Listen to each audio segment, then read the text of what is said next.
السلام علیکم عزیز طلبہ، امید ہے کہ آپ سب خیریت سے ہوں گے۔ آج کا جو ہمارا ٹاپک ہے وہ اسلوب ہے۔ ہم نے اپنے پچھلے لیکچر میں جو ہے وہ اسلوب کو جو ہے وہ بخوبی دیکھا اور اس کے مفہوم کو جو ہے وہ بغور سمجھا۔ اب ہم آگے جو ہے وہ ہم اسلوب جو ہے وہ سمجھیں گے کہ مطلب مختلف محققین کے نزدیک جو ہے وہ اسلوب کیا ہے۔ سب سے پہلے ہم دیکھیں گے کہ اسلوب کسی چیز کے ہونے کا ایک ڈھنگ ہے۔ ہنری موریری کہتے تھے کہ اسلوب کسی چیز کے ہونے کا ڈھنگ ہے۔ ڈھنگ ہوتا ہے طریقہ۔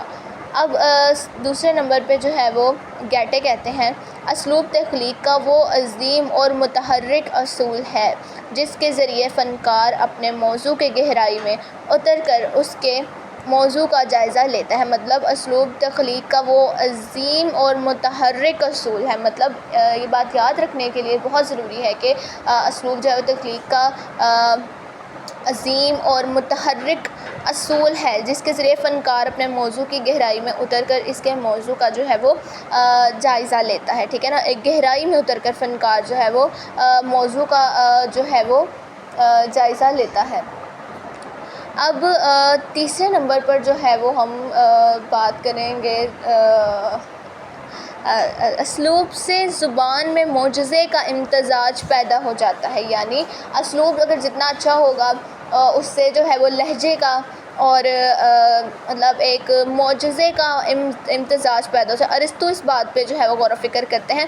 اسلوب سے مطلب وہ کہتے ہیں زبان میں معجزے کا امتزاج پیدا ہو جاتا ہے اور اسلوب میں بات کہنے کا ڈھنگ بھی شامل ہے۔ مطلب ان کی بات جو ہے وہ ہنری موریری سے تھوڑی سی ملتی ہے۔ وہ بھی کہتے تھے کہ اسلوب کسی چیز کے ہونے کا ڈھنگ ہے، اور جبکہ ارسطو کہتے تھے کہ اسلوب جو ہے وہ بات کہنے کا ڈھنگ بھی جو ہے وہ شامل ہے، ٹھیک ہے نا، اسلوب میں۔ اب اگر چوتھے نمبر پہ دیکھیں لوکس کیا کہتے تھے، وہ کہتے تھے کہ اسلوب وہ ذریعہ ہے جس کی بنیاد پر آدمی ایک دوسرے سے تعلق پیدا کرتا ہے، یعنی اسلوب جو ہے وہ ایک ایسا ذریعہ ہے کہ جس سے لوگ جو ہے ایک دوسرے سے آپس میں تعلقات پیدا کرتے ہیں۔ ادبی اسلوب وہ ذریعہ ہے جس سے ایک آدمی دوسرے آدمی کو متحرک کرتا ہے، ٹھیک ہے نا۔ وہ مطلب ادبی اسلوب جو ہے وہ ذریعہ ہے جس سے ایک آدمی دوسرے آدمی کو جو ہے وہ متحرک کرتا ہے۔ اب اسلوب مصنف کی شخصیت کا جو ہے وہ انوٹ اور بےحد مضبوط عنصر ہے۔ مطلب اسلوب جو ہے وہ مصنف کی شخصیت کا اور انوٹ اور بےحد مضبوط عنصر ہے۔ اب اسلوب جو ہے وہ فنی خصوصیات یا قوت اظہار کا مترادف ہے۔ گرینی اس بات کیا کہتے ہیں، وہ کہتے ہیں کہ اسلوب فنی خصوصیات یا قوت اظہار کا جو ہے وہ مترادف ہے۔ ساتویں نمبر پہ اگر ہم دیکھیں تو وہ کہتے ہیں کہ احسن اسلوب مطلب گڈ سٹائل یہاں پر لکھا ہوا ہے تقریباً متوازن معنی والے الفاظ میں انتخاب سے تشکیل پاتا ہے۔ واربرگ یہ بات جو ہے وہ کہتے ہیں۔ کینتھ بروکس اور ابرٹ پین وارین کے مطابق اسلوب لفظوں کا انتخاب اور فقروں میں ان کی مخصوص ترتیب سے تشکیل پاتا ہے۔ ان کے مطابق موضوع کاری اور مدعا دونوں پر مبنی ہے۔ اب انگریزی کی مشہور مثال ہے نظم عظیم لفظوں کی عظیم ترتیب ہے۔ مطلب نظم عظیم جو ہے وہ لفظوں کی ترتیب ہے۔ اب اس میں بھی ان دونوں باتوں کی طرف اشارہ ملتا ہے۔ اب وہ دو باتیں کیا ہیں، وہ مطلب وہ کہتے ہیں کہ دو باتوں کی طرف اشارہ، یہ جو ہے وہ سیبک کا کہنا تھا۔ انہوں نے کہا کہ اسلوب کو اجتناب قرار دیا ہے، ٹھیک ہے نا۔ اب ان کے مطابق جو ہے وہ زبان کی عمومی سطح یا نارم کے اجتناب یا گریز اسلوب ہیں۔ اب اسلوب جو ہے وہ فقرے کے باہمی تنظیم سے پیدا ہوئے ہیں۔ مطلب جو اسلوب جو ہے نا وہ فقرے کی باہمی تنظیم سے پیدا، جتنا زبردست فقرہ ہوگا مضمون نگار کا مضمون اتنا ہی اچھا سمجھا جائے گا، ٹھیک ہے نا۔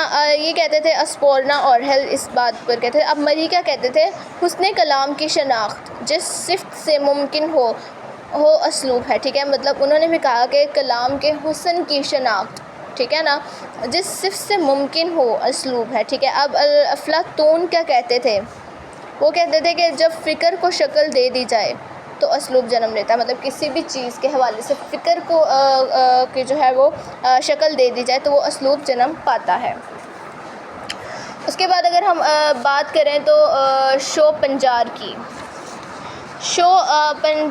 پنجار کیا کہتے ہیں، اسلوب دماغ کی خارجی تصویر ہے، ٹھیک ہے نا۔ دماغ کی وہ اس خارجی تصویر کا نام جو ہے وہ دیتے تھے۔ اب اسلوب لباس افکار ہے، جیسٹر فیلڈ کہتے تھے۔ اسلوب کے ذریعے سوچنا ہے، نیومن کہتے تھے، ٹھیک ہے نا۔ اسلوب کا مطلب ہے سوچنا، نیومن کہتے تھے۔ اسلوب تکنیک کا مسئلہ نہیں بلکہ نظر کا مسئلہ ہے، ٹھیک ہے۔ یہ تکنیک کا نہیں بلکہ نظر کا مسئلہ ہے کہتے تھے پراوسٹ، اب شخص ہی اسلوب ہے، بفن، اب اسلوب موضوع، فکر یا احسن اور زبان سے الگ ایک مؤثر عنصر ہے، اسٹینڈ بال کہتے تھے۔ اب اسلوب فکر اور اسے اظہار کرنے والی زبان پر اپنا ڈالنے والی شے کا نام ہے۔ چارلس بیلی کہتے تھے کہ اسلوب جو ہے فکر اور اسے اظہار کرنے والی زبان پر اپنا ڈالنے والی شے کا نام ہے۔ اب لسانی جو شیلٹلر تھے وہ کیا کہتے تھے کہ لسانی درالوں سے کسی کاری میں موجود اثر ہی اسلوب ہے۔ یسرن کہتے تھے کہ اسلوب کے معنی ہے فنی اظہار میں انفرادیت کی موجودگی، مطلب اسلوب کے معنی ہے کسی بھی فنی اظہار میں جو ہے اس میں انفرادیت کی موجودگی۔ ڈاکٹر جانسن کہتے تھے ہر شخص کی اپنی طرز ہوتی ہے، یعنی ہر شخص کا اپنا اسلوب ہوتا ہے اور اپنا ہی اسلوب اپنانا چاہیے، اور اسلوب جتنا مختصر، عمدہ، پائیدار، جاندار، قوت سے بھرا اور حسن سے بھرا ہوگا وہ اسلوب اتنا ہی اچھا کہلائے گا۔ اب براؤن کیا کہتے ہیں کہ مصنف کی طرز اس کی اپنی ہوتی ہے جتنی اس کی انگلی کی چھاپ ہے، مطلب اس کی اپنی انہوں نے ایک تشبیہ دی ہے انگلی کی چھاپ سے۔ اب دونے کیا کہتے ہیں ذریعہ تنظیم اور تشکیل میں منہمک فنکار کی انفرادیت ہی جو ہے وہ اسلوب ہے۔